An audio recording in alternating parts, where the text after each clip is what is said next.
God, grant me the serenity to accept the things I cannot change, the courage to change the things I can, and the wisdom to know the difference. In this edition of Overcoming Addiction, we will focus on the importance of recovery coaching. Tonight's guests are recovery coach trainer Ginger Ross and recovery coach Jason Amaral. Together we can make a difference. Here's your host, Paul Hammersley.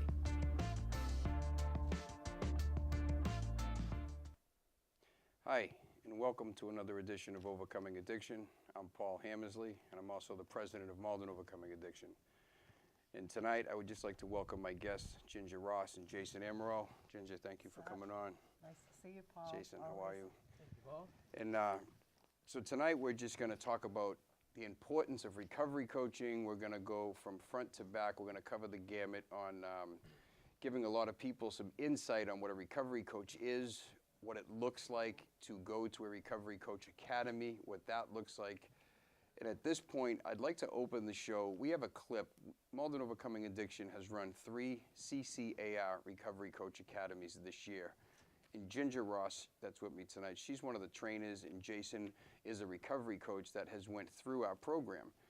So we want to just show you a clip of what an academy looks like, just to give you an idea of what you have to do to get to the first stages of being a recovery coach. So we're going to show that clip to you right now.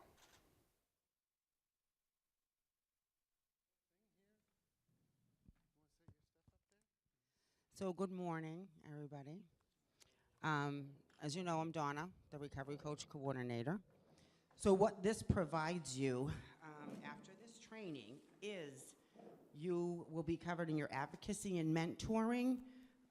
You will have some of your wellness and recovery. You're going to need a few more hours than that. You're going to have to go on and do 3 additional mandatory trainings. Those happen to be your cultural competencies, which is what I sent out, and I think some of you have registered. Good for you guys, because that one, like I said, is always offered way out. So it's coming to Boston, and you'll love Hernia. He's a fabulous trainer. So now what we're going to do is let's review a little bit, because we did have, 5 days between trainings. We were here last Friday and last Saturday for full days, and we're back again. But let's review what we talked about and covered last week, okay? So the who am I, the pie chart. Everybody remember that? That powerful exercise that we had, learning about ourselves and what a person suffering from addiction might be coming in for our first meeting and how they might be very vulnerable. Any questions or thoughts on that? Yeah. So we were doing the exchange on what to do, about changes and stuff like that. So he was like, we're doing the open-ended questions and all that other stuff and changes and stuff like that. During the Kinda exercise. like it was like a spin, So that's what I did, stages of change, That's fantastic. Good for you. Yeah, Let's give a hoorah for that, huh? Thanks. So that was just a little piece of what a Recovery Coach Academy looks like, and that was, I think, roughly 2 months ago. And I'm just gonna, so Ginger, that was roughly 2 months ago, correct? Yeah, I believe it was in January. I'll just say a couple months ago. So I just want to ask you, now that we've given the folks a little bit of a look of, what an academy might look like. It's roughly, it could be 20 people, it could be 30 people that show up to be trained. It's generally over 4 or 5 days, however you decide, or the class decides they can get the hours in. So for the folks listening, what exactly is a recovery coach? Okay, that's a very broad question. Mm-hmm. A recovery coach can be many things. I would be doing a disservice to this show and the community if I didn't first explain how recovery coach came to be in the public health model. A recovery coach is, I want to say, a spin-off of a role that has been around in the mental health field for over a century. And that role is referred to as the peer support specialist. And for an example of that would look like in mental health, a person who's receiving services from an organization would have a case manager. And the case manager would help them schedule appointments. They would help them get to the appointments. They might help them do grocery shopping. They might help them find a job or get clothes for a job. And that is a peer support specialist in the mental health field. A recovery coach is very similar, only it's focused on a person who has substance use disorder instead of mental health. So it's almost like actually guiding someone along an avenue of wellness, we could say, like showing someone how they might want to get well, or being with someone, helping them with their needs. Absolutely. Okay. And you raise a really good point, Paul, because a recovery coach, the focus is holistic. It's total mind, body, and spirit. And so whatever that person who's suffering from substance use as they enter into recovery, whatever barriers they might have to becoming a productive member of society. For example, one person may need housing. They might be homeless. A recovery coach can help them find that. Another person might have a job and have a home, but they don't have transportation. A recovery coach can help them secure that. And the list goes on and on and on. That's amazing. So, Jason, I just want to turn to you for a second. So, Ginger, as the trainer, she sees a lot of people come through the program, and you were one of the people who went through the MOA training.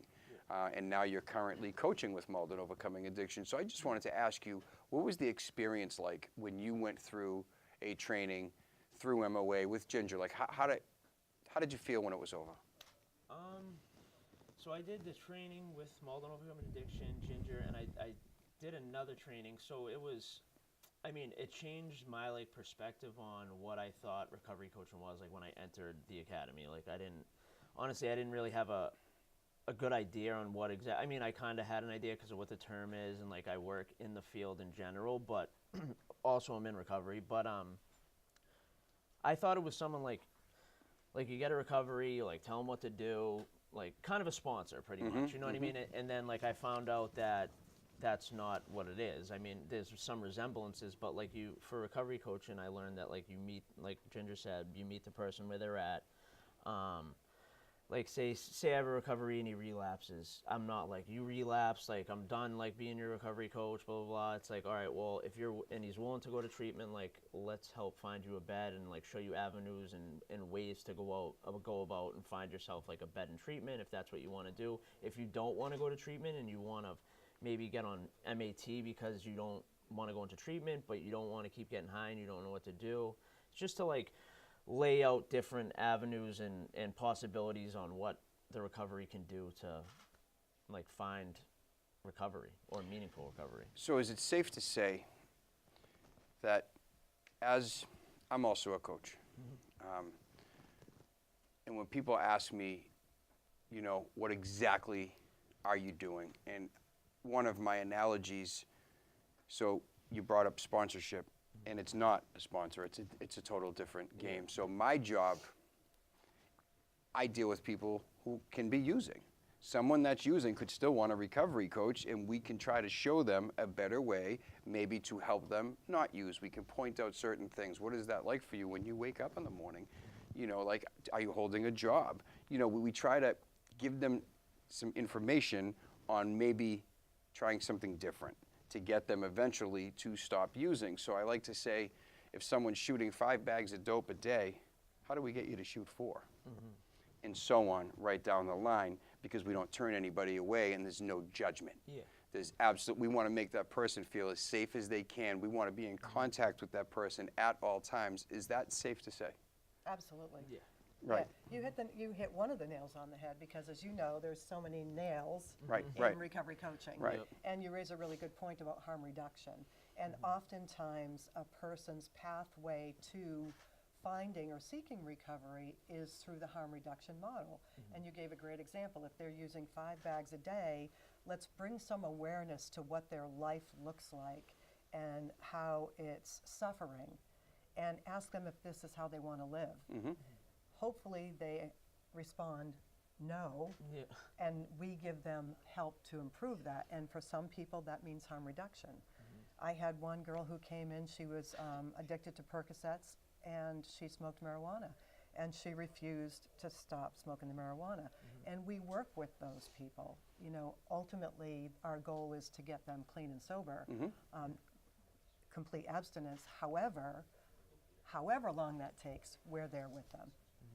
That's amazing. And again, judgment-free. That's the key, is getting that trust, making that person want to call me next week, because regardless what they're doing, they're okay that I know what they're doing, and then at least they're being honest with me, and we can try to talk about how we can change what you're doing. So, you know, Jason, I also know that you're working as a coach with Malden Overcoming Addiction.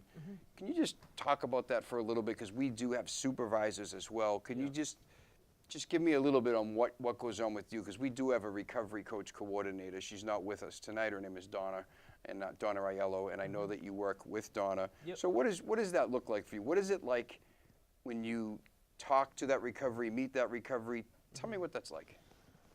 So the first time, my first recovery, so I have two. The first time I met my recovery, it was honestly, I talked to him on the phone a few times, and he didn't know what to expect from recovery coaching either. So when I talked to him, he was honestly just looking for someone to like talk to, pretty much. You know what I mean? Like, it was good because he was already abstinent, wasn't using at the time. He had already gotten clean and been clean, I think, for a couple months. But he wanted to, like I said, he wanted someone to talk to, and we talked. And Donna kind of paired us together because we had a lot in common, like his case and just my background.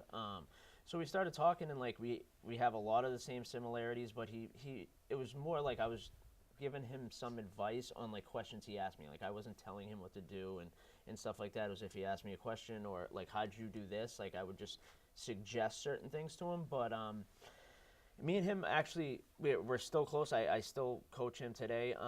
We've played in 2 basketball tournaments together because I know he's like, basketball is like his favorite sport. He's good at basketball. We've put on a couple, like me and a few friends started something else, but they were 3-on-3 tournaments to raise awareness for addiction, raise money, and then we gave it to, the money we raised, we gave to like a charity, or it was domestic violence, but it was more for like addiction. It's just that's a charity we chose to give it to. But he played on our team both times. He actually met one of the guys that plays in it. It used to play college basketball, but he's a pastor. And like, I never brought religion up to him or anything. It just introduced him to the pastor because he was playing in the tournament with us, and he hit it off. He sees him every Tuesday. He comes to, it's not an AA or an NA meeting. It's more of like a men's. It's called Safe Place. I started with a few friends of mine. It's not AA or NA based. I mean, all of us are in AA or NA, but we don't like we talk about the steps, but we don't do them there.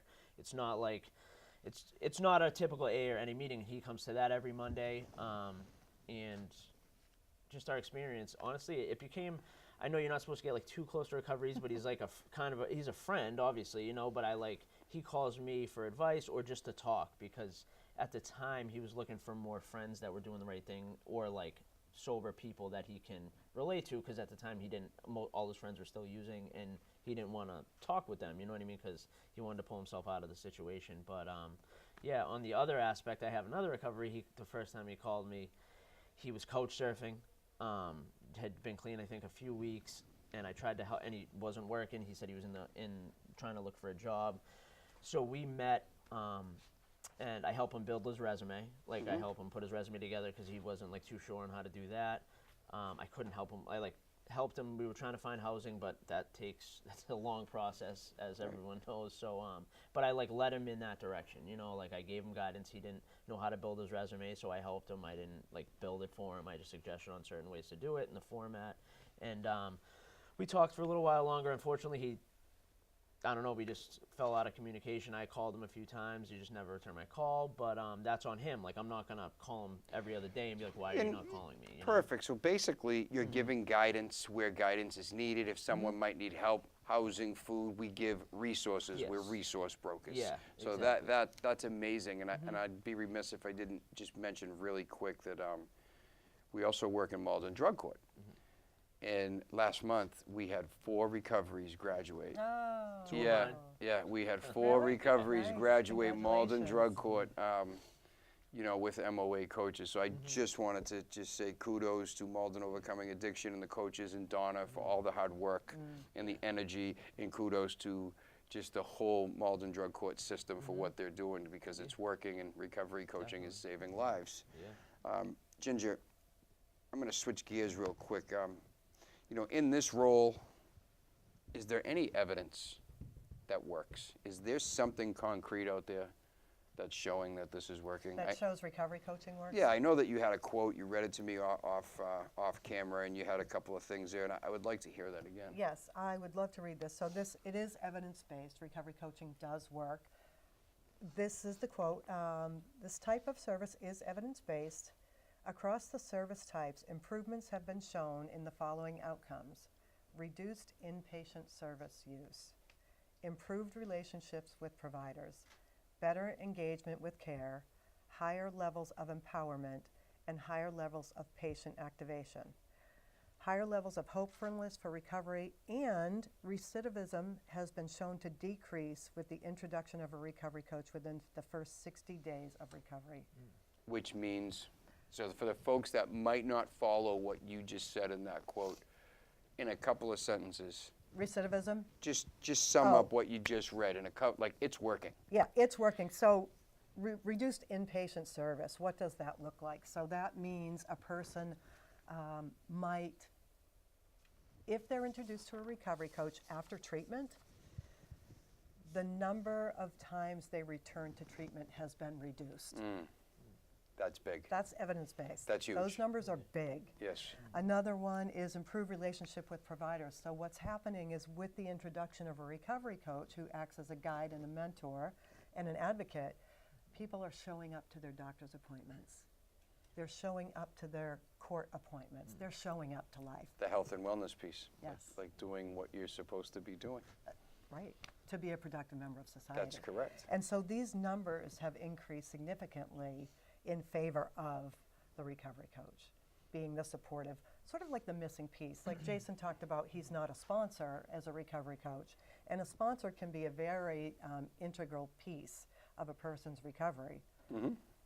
However, there are a number of people in this world that choose not to go to a mutual aid group such as AA, NA, HA, whatever A. And so they're floundering out there, and the recovery coach fills that void. Because there are multiple pathways to recovery, and like you said, there's so many different roads, and recovery coaching now is becoming a very powerful one. Right, it definitely is. Okay, and this is all great information, and that's what I want to do. I want to keep giving some information. So either one of you answer this question. What are some of the obstacles facing those suffering in obtaining services? So people who are suffering, give me an obstacle someone might face, such as, like, I usually think of insurance. Yes. I usually think of, like, what are some things some people face that they just get so aggravated with, and it's an obstacle, and they need help with, but they might not want to ask for it. What are we facing? I would like to just say something first, and then Mm-hmm. and then have you chime in. I don't think people suffering from substance use disorder know what their obstacles are, and I think that that's the biggest obstacle, is because they're so out of touch from reality because of the disease that they don't know what they need, and they don't know how to ask for help. So that's a big piece of it. And then, go ahead. And like, and you're saying the insurances, I mean, with the recovery coaching that I do we do Malden Overcoming Addiction, Malden Drug Court, we got introduced through the drug court system. If someone's at home and wants a recovery coach, I don't know that it has, like, it's getting there, but I don't know if it has, I don't want to say publicity, but like the name out there. Like, people know, like, you want to try to get clean, go to AA or NA. Like, that's what you hear, you know? And now recovery coaching is coming. Like, I'm hearing it a lot more. It seems like it's the topic of conversation, you could say, in substance use disorder field, like, just in general, that it seems like it's the avenue people want to start going down and using. But like you said, with insurances, I mean, in Massachusetts, recovery coaching isn't billable by insurance. So detox and residential treatment is. For some reason, I don't know why this isn't, but I know it's coming soon, hopefully. It's coming soon, and I know that I have a statistic here that 36 states in the country bill Medicaid for mental health peer support. Only 11 are able to bill for peer recovery coaching. But That's a problem. that 11, though, it's picking up, and it is a problem But from what I understand, they're working on making that number higher. Yes. But I agree, it is a problem. We need to do more of it. The state needs to do more. All across the country, we need to do better at recovery coaching and figure out how people are going to get paid through insurances, because I believe recovery coaching is the way of the future. I believe it's a big, intricate piece It is. of what is going to help 100%. the And addiction world. The biggest piece, I think, of recovery coaching is that lived experience. And Absolutely. like you were saying, Jason, you were speaking to this person, and I think you mentioned it too, about the trust piece. And we know that people in active addiction and what they've experienced over the course of their addiction lifespan, that they're probably at the point of complete despair, and they don't have anyone that they can trust. And so all of a sudden enters a recovery coach who has lived experience and can share that pain and suffering with them. You can build that relationship of trust, and they start to listen to you because you're a beacon of hope. You're a power of example. Yeah, I agree. You know, and I am going back to the obstacle piece for a minute, because I know in my personal, as I'm coaching, a couple of big obstacles that I've come across is transportation. People can't get around. Yep. Huge obstacle, and then they want to give up because they just can't get there. You know, insurance, whether it's they can't get into a detox or it's always the after.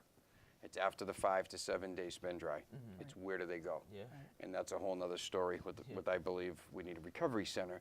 But like if you don't have that big insurance piece, you might not be able to get into further treatment. Yeah. You know, so those are obstacles that I face that I try to deal with some of the people that I'm coaching. And they're just obstacles that I see. There's so many, and like no two cases are the same. You know, it's so different. The gamut is just, it's absolutely, I love doing it. And yeah, I just wanted to mention the obstacle piece just so folks understand what an obstacle is and what that looks like. And And you're right, and every story is different. Every And- story. And transportation becomes an issue. And with a recovery coach, you know, the recovery coach can just continuously support and advocate and give hope that you're going to get through this and let me help you. And treatment might not be an option for this person because they don't have insurance. However, there are 100 other pathways to recovery. That's right. That a person can find recovery. And like you mentioned, you're a resource broker. Yeah. And recovery coaches have that information, whereas a treatment center might not, or a sponsor might not, but the recovery coaches are trained for that. and everything is resources. Like if you're providing resources, that means you're providing a way. Right. You know, that's the main thing. You just have to give people options. Folks have to understand, you know, like this is available for you, this is available for you, because people don't know what's available for them, and that's an obstacle. And that's where we come in to remove that barrier. Exactly. And I think that's great. And I want to talk a little bit about sober living for a couple more minutes. So, you know, why is long-term sober living important? Oftentimes, when someone goes into detox, typically the pattern is they go into detox and then they'll go into a 28-day treatment. And it's not a secret in the mental health and substance use field that 28 days is not long enough to achieve sustainable recovery. So when a person comes out of that 28-day treatment plan, they're oftentimes introduced right back into the environment that they came from, which is using drugs, and a dysfunctional household, no employment, and the list goes on and on. With a sober living program, it gives somebody a chance to be surrounded by others that are seeking recovery.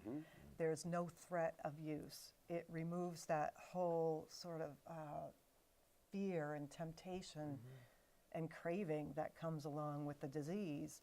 And they are coached on how to live in society without drugs. Kind of going back to the basics, removing, you know, one thing I was taught when I entered recovery, the 3 words, people, places, and things. Right.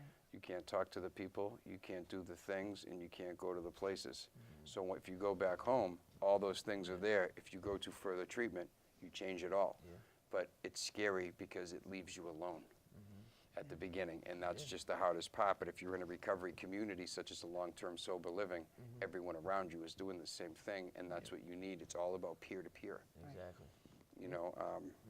So I did want to talk a little bit about that. And one of the last questions I'll talk about, we have like 1 minute. Wow. How is peer support used in other models? Like, is it just mental? So mental health. See, let's just give a minute on mental health. It's huge. It's like huge. it's a big connecting piece. Mental health and addiction. A lot of Together. people don't see that. All the time. Oh, often co-occurring So disorders. someone yes. give me a minute on this, and then I have to go out. But like, let's talk a little bit. Who wants it? What's the question? Just talk a little bit about mental health and addiction, and how it's like, I think it's 80 or 90% of people struggling with mental health have substance abuse issues, and people don't understand that. And along that same statistic, 75% of the people with gambling addiction have substance use disorder, and 35% of the people with substance use disorder also have a gambling addiction, and the gambling addiction piece of it is also a mental health issue. So let's just say, we can put it out there, the disease of addiction covers many gamuts. I mean, it could be, you have to look at it all. You have to look at the mental health piece, you have to look at the gambling, you have to look at the drug addiction. It all goes hand in hand, and that's what we really want to hammer home with people that don't really see that. And a lot of times a person might not have a mental health issue when they start using. Let's say somebody started using at 12 or 15 or 20. They might not have a mental health issue. However, over long periods of use, one can develop, such as anxiety, such as depression. And now all of a sudden you've got a co-occurring disorder with the alcohol removed, but the person has no idea that they have a mental health condition. You know, I have to say, I'm just getting heated up. I can go on. This show is just too quick. Yeah. It really is. The information that we provide, and I can just keep talking because I love digging into this stuff, but at this time I have to end the show, and I just want to say, if you're out there and you're watching and you need a recovery coach, you need any help at all, you can reach Malden Overcoming Addiction at MaldenOvercomingAddiction.com. You can go on our Facebook page, send us a message. If there's anything you want to know about the disease of addiction, any questions you may have, family members, whatever it is, please contact us. We will get right back to you. We can get you the services that you need. And till next month, thank you for watching.